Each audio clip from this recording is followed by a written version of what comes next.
new question marks over the veracity of Princess Lilibet's birth certificate, and it also raises serious concerns about whether Meghan Markle has been honest with the public about her daughter's birth. I have spoken to doctors, nurses, many women who've given birth to children, and all of them say the same thing.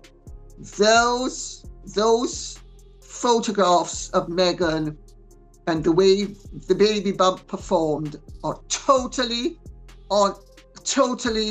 unexpected, and they're not aware of any baby, any pregnant woman who is genuinely pregnant having her bump perform the way Meghan's has performed. Meghan Markle is under intense spotlight again, and this time it's all about a document that has people talking non-stop.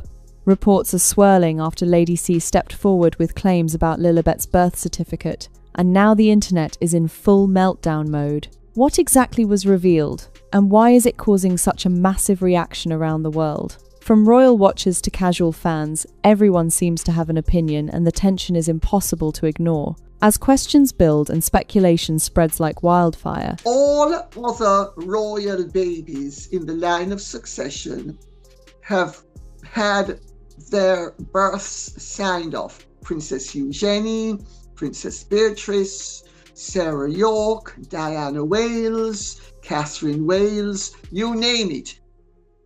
Everybody knows where the babies came from, at what time, with proof. The only two children that there is no proof for is Prince Archie Bunker and Princess Lily. You better hope that she's really entitled to what they claim she's entitled to. Many are wondering what this could mean for Meghan and Prince Harry's carefully guarded private life.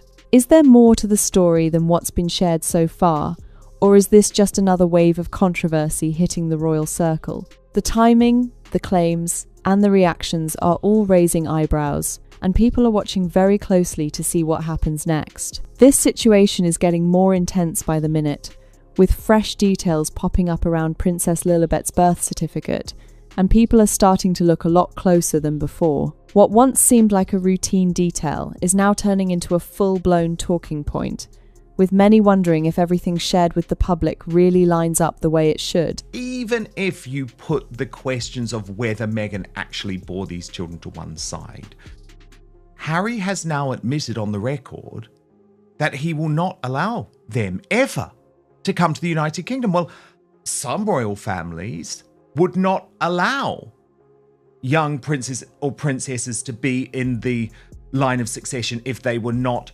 educated in the country of which one day they might serve. The spotlight is now firmly on Meghan Markle, as some voices are raising concerns about whether the full truth about her daughter's birth has actually been made clear. Now here's where things really start to heat up. A royal-focused content creator, Paula M., has been digging into documents that are already out there in the public domain, pulling from official records shared by major outlets. The key focus is on a specific identification number tied to the birth certificate, and it's not just random digits, it actually carries meaning tied to location codes. According to publicly available government information, those first three numbers are supposed to indicate the state where the child was born, which suddenly makes every single digit matter way more than people expected. And this is where eyebrows really start raising. The number connected to Lilibet reportedly begins with 105, which should point to a specific region. But here's the twist that's got everyone talking. I want you to pay attention to this number right here. The 105-202, the 105-2021, 163-206. That number is incredibly important. This is directly from the government's website, guys. And this is reviewing a birth certificate birth area code. Okay? And then it tells you what it is. It's the first three digits. You remember the 105 that you saw? Is the birth area code. It tells you in which state the child was born. We have seen that in Lilibet's birth certificate, it states that her number is 105. So surely that is California, right? It turns out that California is 104. And let's not forget that Archie is 6th in line to the throne and Lilibet is 7th in line to the throne, which is insane. The official code linked to California is said to be 104, not 105. That mismatch is what's driving the conversation right now, with people questioning how such a detail could be off if everything was handled correctly. When you factor in how significant royal lineage is, especially with Archie and Lilibet holding positions in the line of succession, it makes the discussion even louder and harder to ignore. With all of this building up, some are now wondering if this could simply be a clerical mix-up, or something more complicated behind the scenes.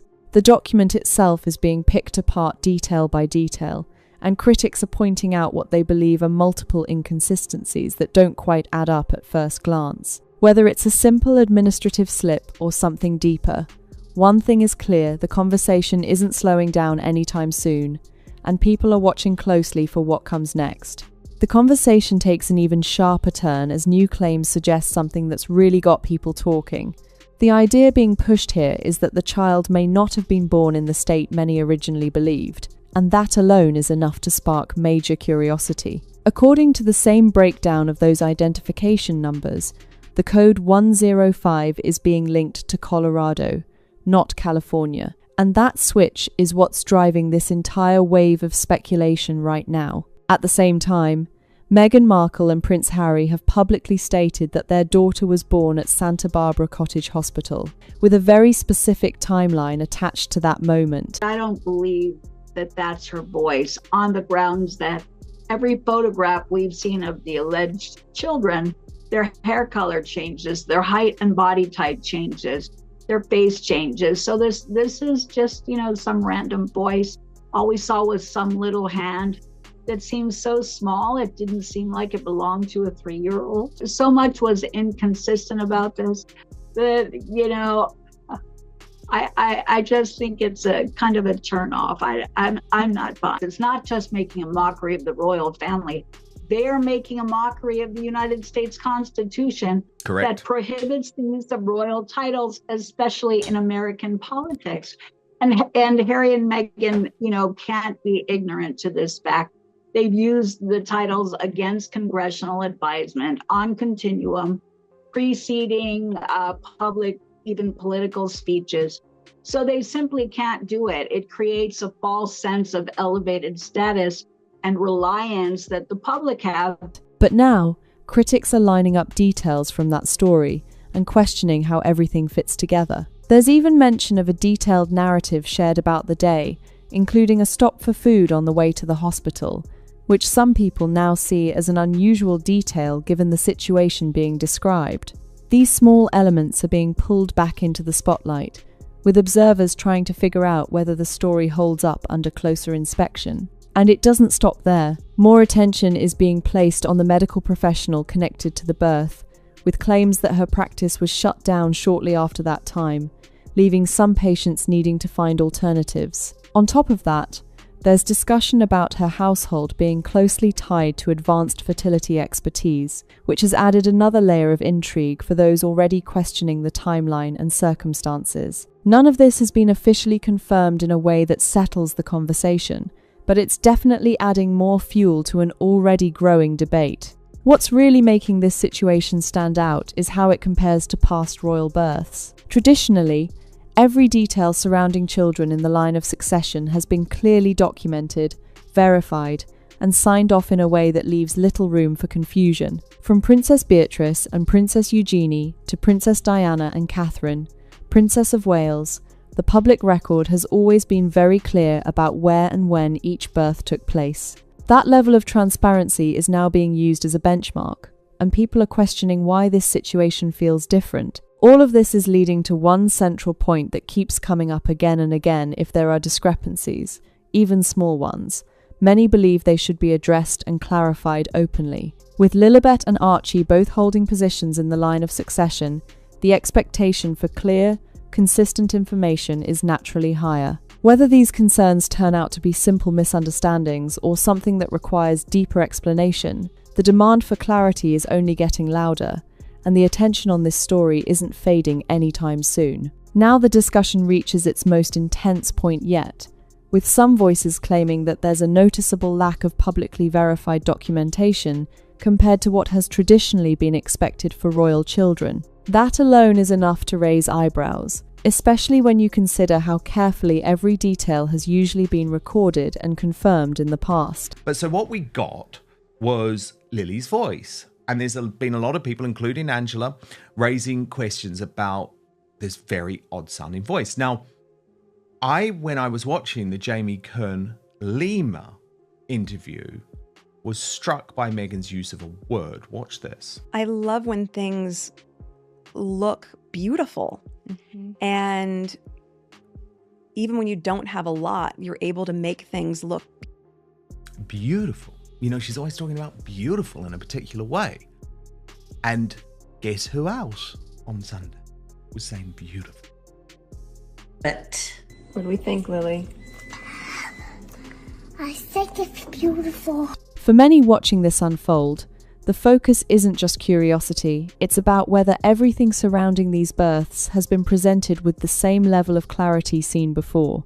The stakes feel even higher when you look at the bigger picture. These aren't just private family matters, there's a constitutional element tied to the line of succession that affects multiple countries across the Commonwealth. From the United Kingdom to Canada, Australia, and beyond, there are people who feel they have a genuine interest in knowing that every detail is accurate and properly verified. For some, it's about transparency and consistency, especially when it comes to something as significant as royal lineage. What's really fueling the debate is the idea that there are only a couple of possible explanations being discussed, and both are creating serious conversation online. On one side, there's the belief that everything is legitimate, but has been communicated in a way that has unintentionally created confusion and speculation. On the other side, critics are questioning whether key details have been presented clearly enough from the beginning, which has opened the door to ongoing doubt.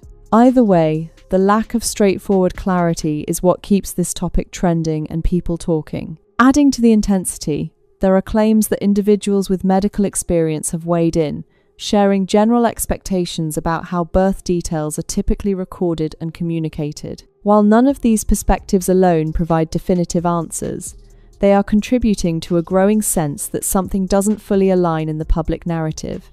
That doesn't automatically mean anything improper has happened, but it does explain why so many people continue to analyze every detail so closely. At the heart of it all, this situation has turned into a major public debate about trust, transparency, and consistency. With so many moving parts and so many unanswered questions still floating around, it's clear that this story isn't going away anytime soon, and the pressure for clear, confirmed information is only getting stronger as more people start paying attention. Now this is where things start to feel even more intense, because the focus shifts to visuals that have already circulated widely online. Some critics are pointing at past photos and videos of Meghan Markle during her pregnancy, claiming the appearance of her baby bump raised questions for them. They argue that certain moments didn't look typical based on their expectations, which has only added another layer of speculation to an already heated situation. At the same time, it's important to remember that every pregnancy can look different, and visuals alone rarely tell the full story, but that hasn't stopped people from analysing every frame in detail. Then the conversation pivots straight to something official, and impossible to ignore the royal family's own website. Right there, clearly listed, are the current positions in the line of succession, with Prince Harry still appearing, followed by Prince Archie and Princess Lilibet. Meghan Markle's daughter doesn't speak at all like a 3-year-old. Who owns the voice? It will show up much better if we hear several sentences, and then you hear Meghan in this interview saying, beautiful. I mean, what's going on? Well, I think she's always wanted to show that the children are much cleverer than they are for their age. They might be very clever, but there were all sorts of things that Archie, I think, is going fishing and catches fish, all sorts of strange things that they manage to do all by themselves because they're their children. Seeing those names displayed so formally is exactly why this debate keeps gaining traction, because despite all the online discussion, nothing has changed in the official record. That contrast between public speculation and official recognition is what's keeping this topic alive and growing louder by the day. There's also talk about how senior members of the royal family may feel behind the scenes, with suggestions that King Charles is aware of the tension but is choosing not to escalate things further right now. The idea is that there are already enough challenges to deal with, and opening another major debate could create even more complications. But at the same time, attention is turning toward the future, with Prince William often being mentioned as someone who might take a different approach when the time comes. That possibility alone is enough to keep people watching closely. Another key point raising eyebrows is the question of connection to the United Kingdom itself. There's discussion around whether children in the line of succession should spend time in the country they may one day represent, especially when it comes to understanding its culture and responsibilities. Some argue that this has historically been an unspoken expectation in certain royal circles, while others believe modern times may call for a more flexible approach. Either way, it's adding another angle to an already complex conversation. At its core, what's being suggested is the idea of a wider public discussion about how the line of succession should be handled in today's world. Not necessarily based on rumours or speculation alone, but on clear principles that people can understand and agree on. With so many different viewpoints colliding tradition, modern expectations, public interest, it's no surprise this topic continues to spark strong reactions.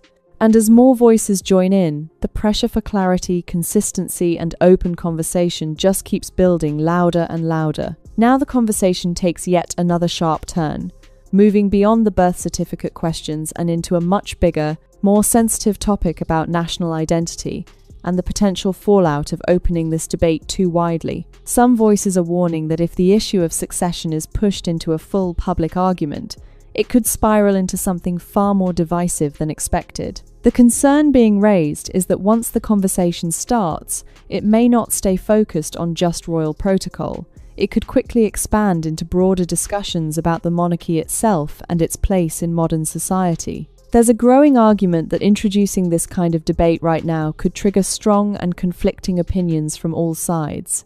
Critics suggest that it might invite political figures, commentators, and activists to step in, each bringing their own perspectives and agendas into the spotlight. And once that happens, the focus could shift rapidly from questions about succession rules to much larger discussions about leadership, national structure, and the future direction of the country.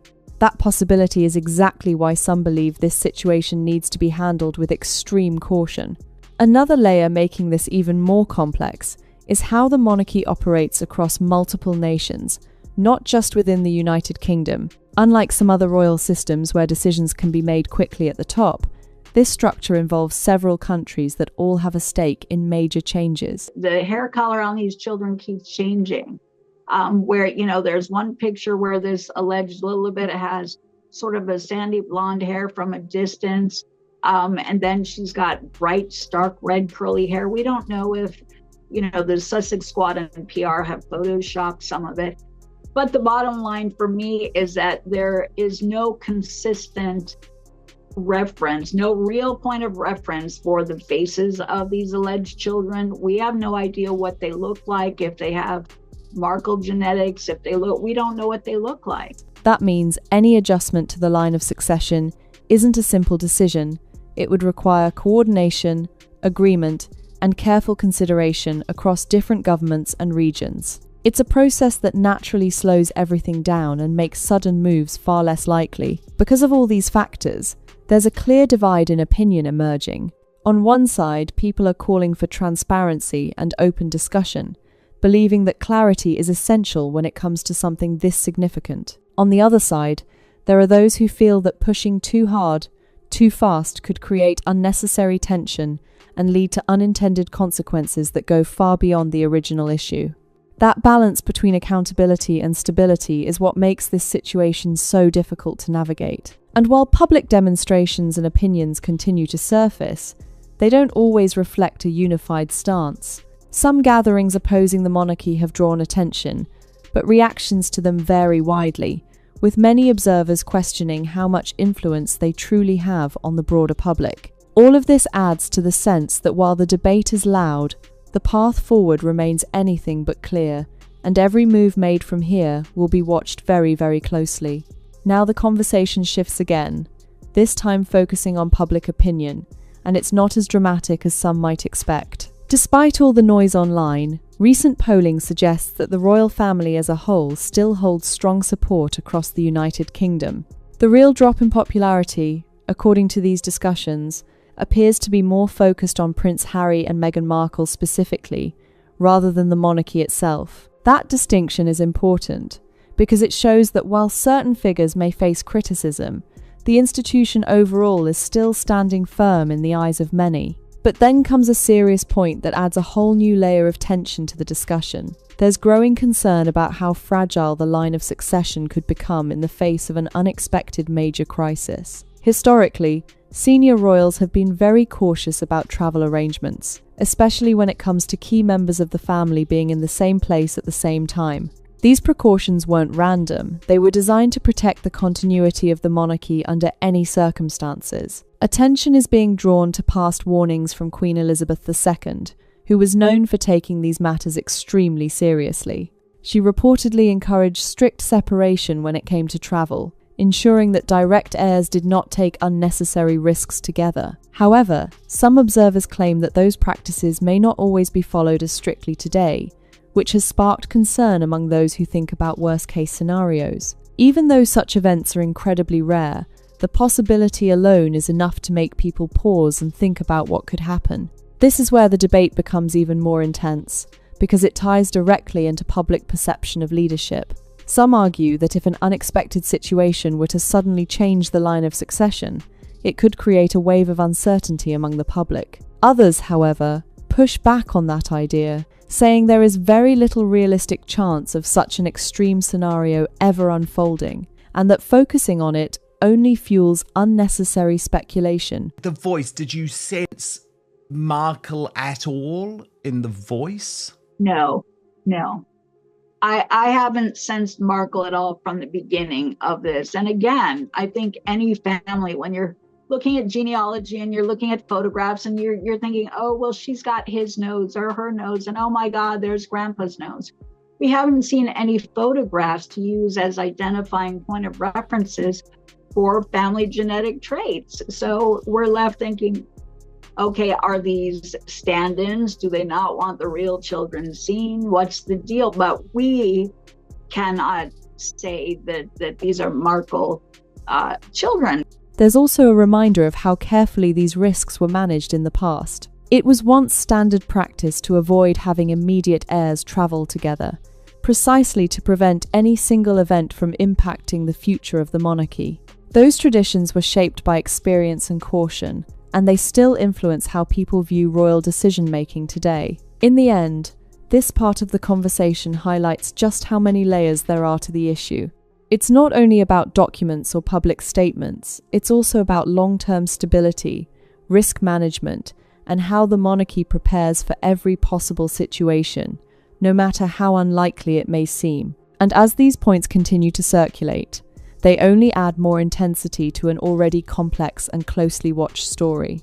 The discussion now shifts into personal decisions within the royal family, and once again, it's raising eyebrows. Looking back, there's a moment often brought up involving Princess Diana, who strongly insisted on travelling with her young son, Prince William, despite initial hesitation from Queen Elizabeth II. At the time, there were clear concerns about having key members of the royal line travelling together, but in the end, that decision went ahead anyway. Fast forward to today, and some commentators are drawing comparisons, suggesting that Prince William may share that same confidence when it comes to travel choices. What's really adding tension here is the ongoing conversation about risk, even when it seems unlikely. Aviation incidents, while rare, do happen, and recent examples have been brought up to highlight how unpredictable these situations can be. In some cases, reports have pointed to technical issues rather than human error, showing that even experienced pilots can't control every possible outcome. That reality is what keeps this topic alive,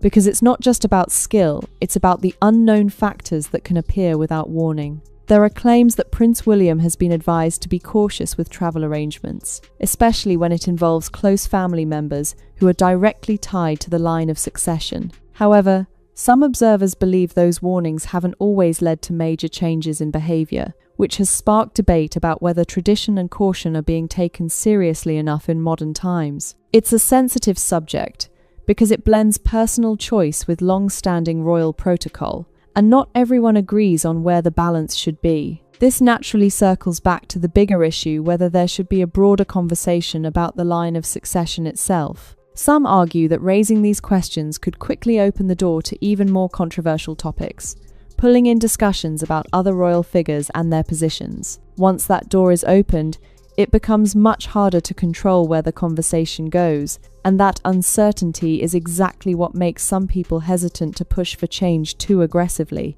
But just when it seems like the discussion might settle, it takes another unexpected turn into something even more personal. Attention shifts to claims made by a well-connected journalist, who suggested that certain details included in Prince Harry's memoir may not have been an accident at all. According to this perspective, the decision to include references to past substance use could have been encouraged for strategic reasons, particularly in relation to potential future legal situations involving family matters. Now, it's important to note that this idea is being presented as a claim, not a confirmed fact. However, it has definitely caught attention because of the implications it carries. The suggestion is that documented admissions, once made public, could potentially be referenced in legal contexts down the line, especially in situations involving family responsibilities. That alone is enough to spark intense debate, with people questioning motives, timing, and the long-term impact of such revelations. As this story continues to unfold, it's clear that the layers just keep stacking up. Meghan is commercialising her kids, she's pimping out her children. You're Prince Harry's biographer. We both know there's no way he's happy about it. No way. He talks about social media being like a death zone for children, yet here are his children all the time being put up on social media by Meghan. She doesn't obviously care what Harry thinks because he doesn't want this. One of the main things in his life is not to have children that can be seen by people because he feels something could happen like happened, God forbid, to his mother. What started as a discussion about documents and timelines has now expanded into questions about personal decisions, public disclosures, and long-term consequences. Every new angle adds more complexity, and with so many perspectives colliding, this remains one of those stories that people simply can't stop watching. Now, the conversation takes an even more dramatic turn, diving into claims that are as controversial as they are attention-grabbing. A suggestion has surfaced from a reportedly well-placed source, and while it hasn't been independently confirmed, it's being treated by some commentators as highly credible. The claim centers around the idea that certain decisions within Prince Harry's public life may have been influenced with long-term outcomes in mind, especially when it comes to protecting personal interests and future positioning. What's really stirring reactions is the way Meghan Markle is being described in these discussions. Some commentators portray her as extremely strategic, someone who carefully plans each move and considers every possible outcome ahead of time. According to this perspective, nothing is random, and every step is part of a bigger picture aimed at securing advantage in the long run. These kinds of characterizations are strong, and they've definitely added fuel to an already heated conversation online. There's also speculation about what could happen if the marriage were ever to face serious challenges in the future. The idea being floated is that certain public narratives or documented details could potentially shape how any situation unfolds down the line. Again, it's important to stress that these are claims and opinions being discussed, not confirmed facts, but they are still capturing a lot of attention because of how significant the implications could be. Adding to this, past remarks from individuals who have worked with or observed Meghan Markle are being brought back into the spotlight, Some have described her as highly focused on outcomes and very aware of opportunities, suggesting that she approaches situations with a clear understanding of what she wants to achieve. These viewpoints are now being revisited and connected to current speculation, creating a narrative that's being debated from all angles. Another point raising eyebrows is the mention of reports that surfaced previously about potential future projects, including publishing opportunities. According to those reports, there were claims about early discussions regarding a possible book tied to major life events. While no legal action or official response has clarified those reports, the lack of a direct denial has been interpreted in different ways by different observers, which only keeps the conversation going. What makes this all so intense is how quickly speculation can build when there are unanswered questions. With multiple claims, past comments, and reported insights all being brought together, the story has taken on a life of its own. Some see it as a calculated strategy, others see it as unproven theory, but either way, it's keeping people locked in and watching every new development very closely. Now the spotlight shifts to media coverage, and this part of the conversation is packed with strong reactions. A major publication has come under fire for what some see as a deeply one-sided take on the ongoing tensions within the royal family. The criticism centres on an analysis piece that reportedly places the blame for the rift squarely on King Charles and Prince William, while presenting a far more sympathetic angle toward Prince Harry and Meghan Markle. That imbalance is exactly what has sparked frustration among commentators who feel the narrative is being shaped in a very deliberate way. What's really grabbing attention is the language used in that coverage. Prince William was described using an outdated label that critics say no longer reflects his current role or workload. Observers are pointing out that his responsibilities have significantly evolved over the years, making that portrayal feel disconnected from reality. At the same time, King Charles is being framed in a way that suggests his leadership could be judged harshly unless he makes specific personal decisions regarding family relationships. That kind of framing is what's driving a lot of the backlash right now. There's also growing discussion about the relationship between high-profile figures and major media platforms. Meghan Markle has previously contributed to and been interviewed by this outlet, which has led some to question whether that connection influences how stories are presented. Meghan is gradually showing more and more of them, and I don't think she cares whether what he feels or what he doesn't feel. The other thing, of course, is to not do what she's doing, which is advertising herself, because he thinks it's very, very bad for everyone, but she wants to do it for herself, and never mind the children. When Harry was asked about what he feels now about children with social media, he said, "Oh, mine are too young to do anything about that yet," which was just passing the question. While there's no direct evidence of bias driving editorial decisions, the perception alone is enough to keep people talking and questioning the bigger picture. Another angle being raised is the potential business side of media coverage. Large platforms rely on exclusive interviews, high-profile appearances, and major events to draw attention and audiences. Since senior royals like King Charles and Prince William are less likely to participate in certain media settings, figures like Prince Harry may become more accessible for those opportunities.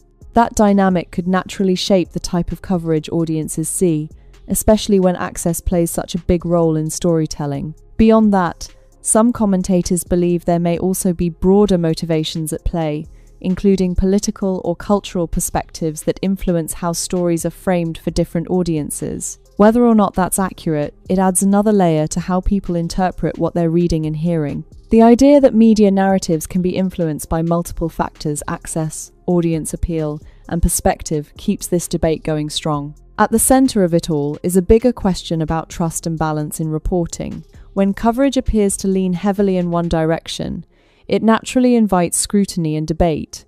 Some viewers accept it at face value, while others dig deeper and challenge the framing. Either way, this latest wave of criticism shows just how powerful media narratives can be, and how quickly they can become part of an already intense and ongoing royal conversation. The debate over media coverage doesn't slow down, it actually ramps up even more, with sharper criticism aimed at how certain narratives are being pushed. Some commentators are openly challenging the credibility of major outlets, arguing that what's being presented as balanced analysis feels more like a one-sided argument. That frustration is coming from the belief that key context is being ignored, while selective viewpoints are being amplified to fit a particular storyline.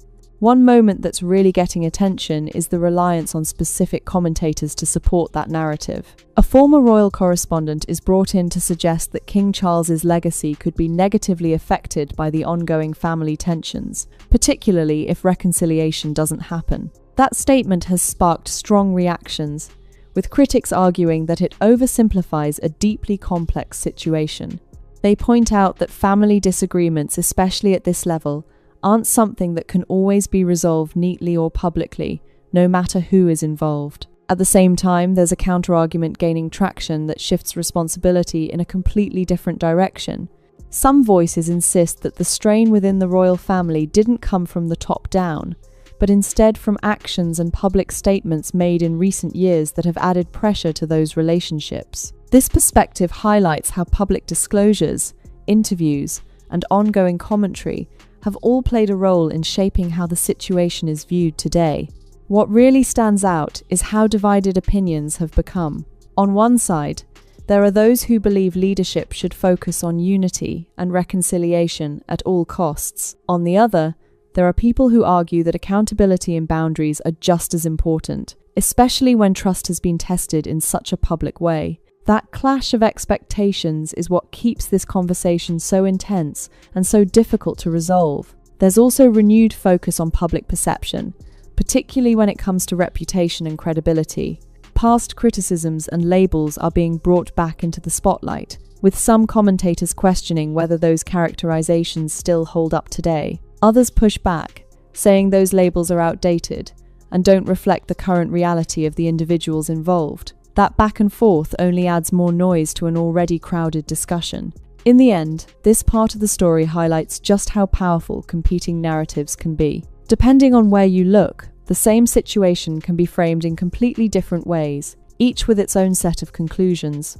And as long as those opposing views continue to collide, this ongoing royal saga will keep generating headlines, debates, and strong reactions from every direction. Now the focus shifts to something often overlooked in all this noise, the long-term impact of King Charles's work, especially when it comes to helping young people. While headlines tend to zero in on controversy, there's a strong argument being made that his real legacy has already been built over decades through charitable efforts. The Prince's Trust, now known as the King's Trust, is being highlighted as one of the most significant contributions, providing opportunities, support, and real pathways for thousands of young people across the UK and the Commonwealth. What makes this stand out is the scale of that impact. Over the years, the organisation has helped individuals from challenging backgrounds gain skills, confidence, and access to opportunities they might never have had otherwise. She's very good at divert people from saying, oh, well, that jam or that crepe was absolutely disgusting. No, she doesn't want that. There's that little boy. Did you see that lovely hairstyle? Oh, she looks so sweet from the back. And isn't Archie growing? You can do all that actually and try and get away with it. And it's a shocking way to do that. It's a shocking way to use your children to help you get on like that. Some of those individuals have gone on to achieve major success, while many others have quietly built stable, meaningful lives thanks to that support. It's not always headline grabbing, but it's the kind of work that creates lasting change. And that's exactly why supporters say it deserves more recognition. There are also notable success stories that bring this impact into the spotlight. Public figures like Idris Elba have openly credited the support they received early on, showing how life-changing these programs can be. But beyond the well-known names, there are countless others whose stories don't make the news, yet still reflect the same powerful outcome: real people getting real chances to move forward. This perspective is now being used as a direct counter to some of the more critical narratives circulating in the media. Supporters argue that focusing only on family tensions or controversies ignores decades of consistent effort and measurable results. They believe that when history looks back, it won't just be about headlines or disagreements, it will be about the tangible difference made in people's lives. At the same time, There's skepticism about why certain outlets choose to highlight specific angles over others. Some commentators suggest that maintaining relevance, attracting audiences, and securing high-profile connections all play a role in shaping coverage. When access to senior royals is limited, attention may shift toward figures who are more available, which can influence how stories are told and which voices are amplified.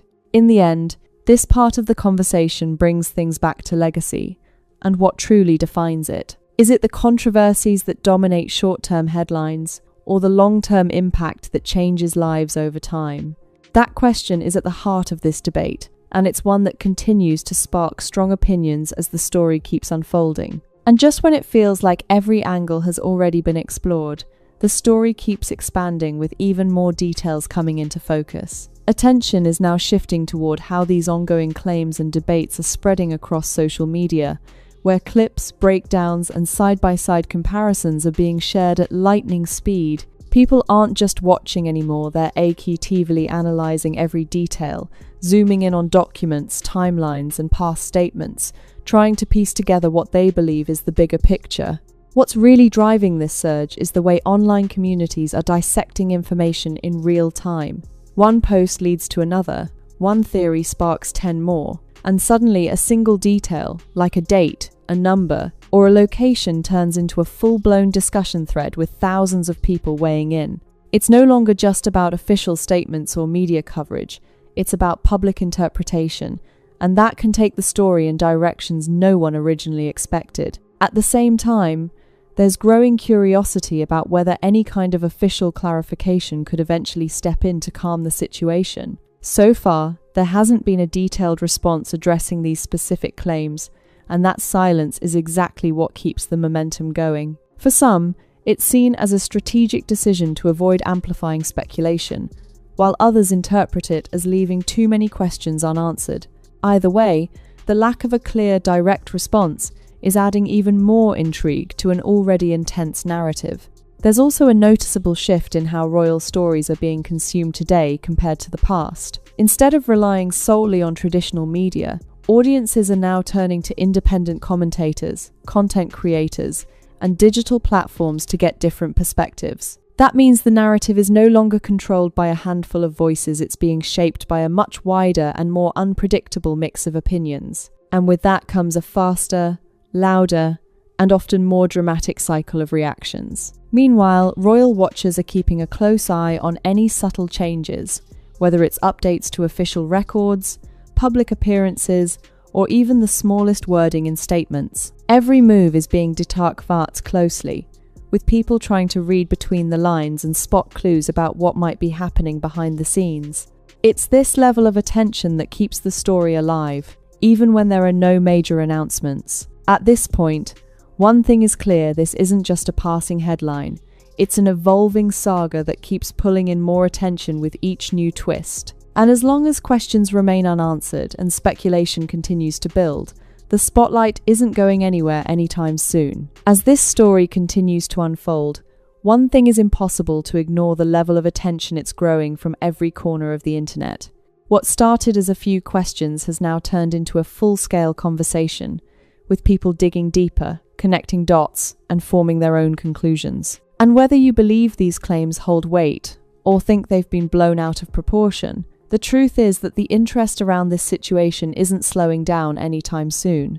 What makes this even more fascinating is how many layers are still left unexplored, from official records to personal accounts, from media narratives to online investigations. Every piece adds another twist to an already complex puzzle. And right now, the biggest question still hanging in the air is simple. Will there ever be a clear, undeniable answer that puts everything to rest? Or will this remain one of those royal mysteries that keeps people talking for years to come? At the same time, the pressure for clarity is only growing louder. With so many people watching closely, any future statement, appearance, or update could instantly shift the entire narrative. That's what keeps this story so gripping. You never quite know what's coming next, but you know it's going to get people talking. And now it's your turn to weigh in. What do you think about everything that's been revealed and discussed? Do these claims raise valid concerns? Or do you think this is all being taken too far? Drop your thoughts in the comments below. I want to hear your perspective on this because the conversation is far from over. If you found this breakdown interesting and want more deep dives into stories like this, make sure to hit that like button and subscribe so you don't miss what's coming next. And don't forget to share this with anyone else who's been following this situation, because trust me, there's a lot here to unpack and even more still to come.